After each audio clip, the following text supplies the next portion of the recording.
दोस्तों, छत्तीसगढ़ और मध्य प्रदेश के कैबिनेट बैठक में कर्मचारियों और पेंशनर्स के लिए क्या क्या निर्णय लिया गया है। दोनों राज्यों के कर्मचारियों और पेंशनर्स के इस समय क्या क्या ज्वलंत मुद्दे हैं, किन किन मुद्दों पर फैसला लेना चाहिए था, आज के वीडियो में हम इसी महत्वपूर्ण मुद्दे के बारे में विस्तार पूर्वक एक एक करके समझने वाले हैं। इसलिए दोस्तों, आप इस वीडियो को अंत तक जरूर देखिएगा। नमस्कार दोस्तों, मैं हूं आपका दोस्त लोकेश साहू और आप देख रहे हैं लोकेश साहू यूट्यूब चैनल। दोस्तों, आपकी जानकारी के लिए बता दूं कि कल 8 जुलाई 2026 को छत्तीसगढ़ और मध्य प्रदेश दोनों राज्यों में कैबिनेट बैठक बुलाई गई थी, जिसमें कई मुद्दों पर निर्णय लिए गए हैं। लेकिन कर्मचारियों और पेंशनर्स के लिए क्या क्या निर्णय लिया गया है या फिर क्या क्या निर्णय लेना चाहिए था, इसे समझना बहुत जरूरी है। दोस्तों, सबसे पहले छत्तीसगढ़ कैबिनेट बैठक की बात करें तो कल 8 जुलाई को सीएम साय की अध्यक्षता में मंत्रालय में कैबिनेट बैठक बुलाई गई थी, जो कि शाम करीब 4 से 5 बजे के बीच में बैठक शुरू हुई और देर शाम समाप्त हुई है। दोस्तों, कल साय कैबिनेट बैठक में बिजली भुगतान व्यवस्था में सुधार, बस्तर फाइटर भर्ती नियमों में संशोधन, निजी विश्वविद्यालय संशोधन विधेयक को मंजूरी, ईज ऑफ डूइंग बिजनेस विधेयक को मंजूरी जैसे कुल 11 सूत्रीय एजेंडों पर 11 सूत्रीय मुद्दों पर निर्णय लिया गया है।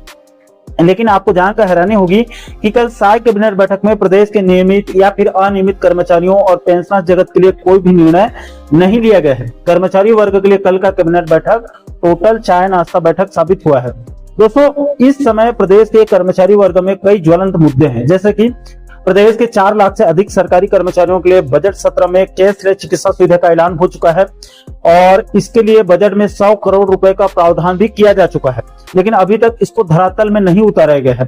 इसको कल की कैबिनेट बैठक में अप्रूवल देकर जल्द इसका फाइनल दिशा निर्देश जारी करना चाहिए था, लेकिन ऐसा नहीं हो पाया। दोस्तों, आपकी जानकारी के लिए बता दूं कि इस मुद्दे को लेकर कैबिनेट बैठक से पहले छत्तीसगढ़ कर्मचारी अधिकारी फेडरेशन ने 7 जुलाई को मुख्य सचिव को पत्र लिखकर कैशलेस चिकित्सा सुविधा योजना के संबंध में आवश्यक दिशा निर्देश जारी करने की मांग रखी थी और साथ ही साथ कैशलेस चिकित्सा सुविधा योजना के संबंध में 5 बिंदुओं पर सुझाव भी दिए गए थे।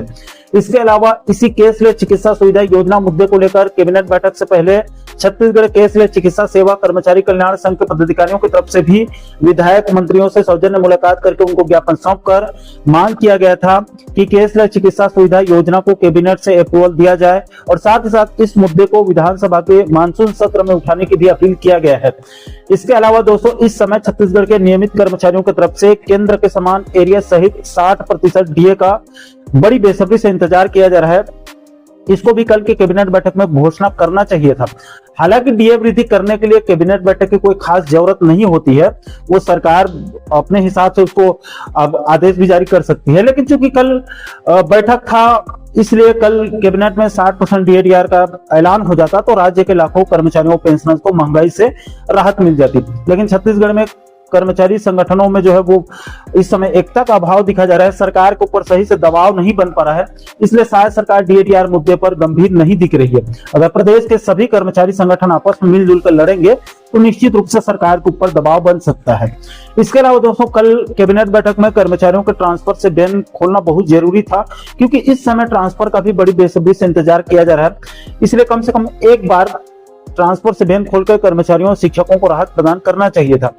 इसके अलावा दोस्तों, 13 जुलाई से 17 जुलाई के बीच में होने वाले विधानसभा के मानसून सत्र को देखते हुए छत्तीसगढ़ के कई कर्मचारी संगठनों की तरफ से सड़क में उतरकर आंदोलन किया जा रहा है। जैसे कि छत्तीसगढ़ के बिजली विभाग के कर्मचारियों की तरफ से पुरानी पेंशन योजना बहाल करने और वेतन विसंगति दूर करने, संविदा कर्मचारियों का नियमितीकरण करने जैसे विभिन्न मुद्दों को लेकर बिजली विभाग के कर्मचारी आंदोलित हैं और आगे अनिश्चितकालीन आंदोलन में भी जाने का उन्होंने ऐलान कर दिया है।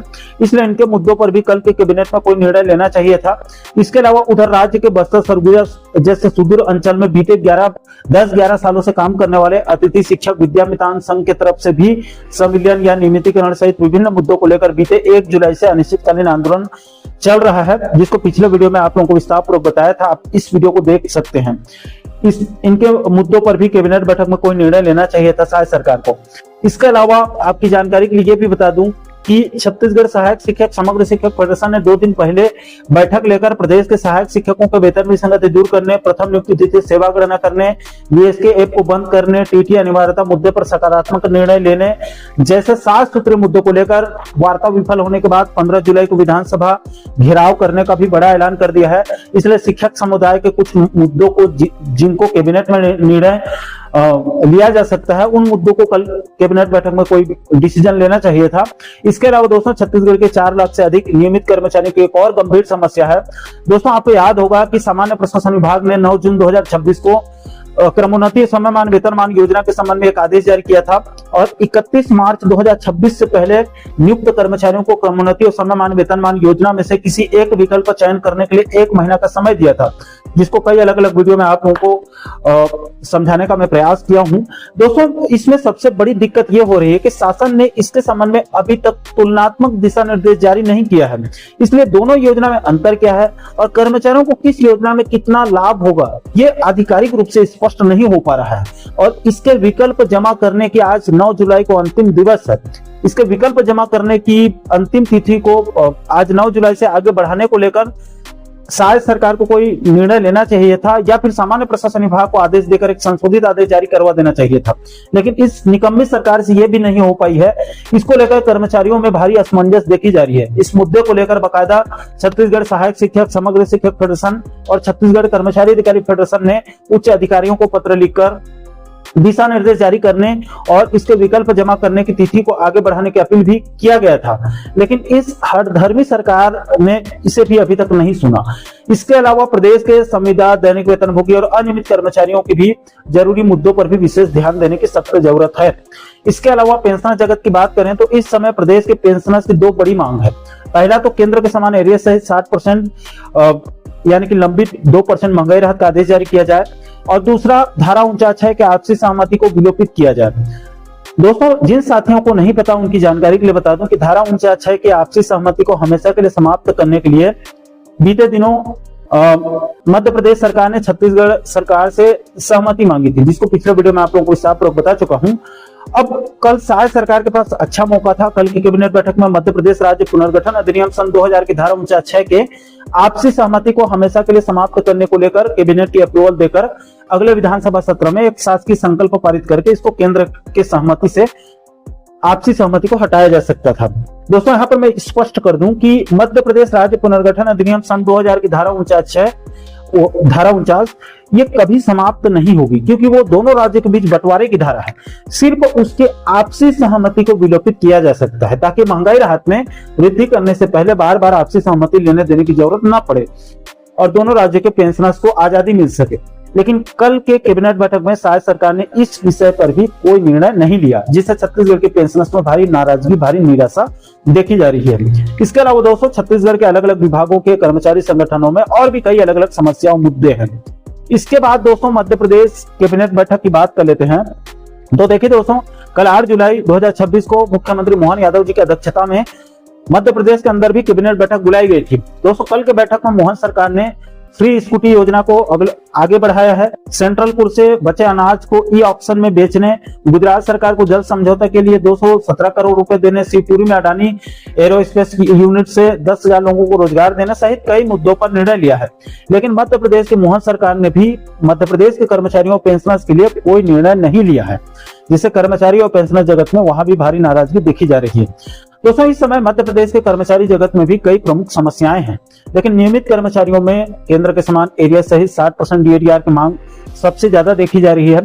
इसके अलावा मध्य प्रदेश पेंशनर्स की तरफ से इस समय 2 प्रमुख मांग रखी जा रही है। सबसे पहले धारा 49 के आपसी सहमति को समाप्त किया जाए और मध्य प्रदेश के कर्मचारियों के समान पेंशनर्स को भी कैशलेस चिकित्सा सेवा का लाभ प्रदान किया जाए।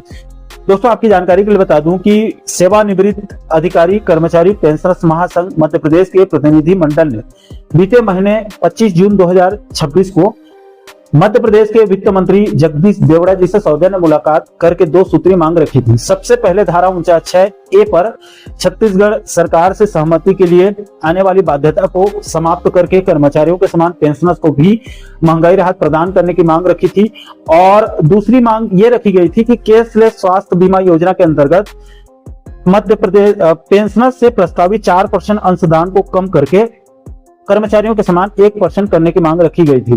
दोस्तों इस मुलाकात के बाद सेवानिवृत्त अधिकारी कर्मचारी पेंशनर्स महासंघ के प्रदेश महामंत्री सुरेश चंद्र बादल जी ने बताया था कि वित्त मंत्री जगदीश देवड़ा जी ने संघ प्रतिनिधि मंडल को भरोसा दिया था कि धारा 49A के आपसी सहमति को समाप्त करने के लिए आगामी कैबिनेट बैठक में प्रस्ताव लाने के लिए पहल किया जाएगा। लेकिन कल हुए कैबिनेट बैठक में यह मुद्दा भी गायब हो गया।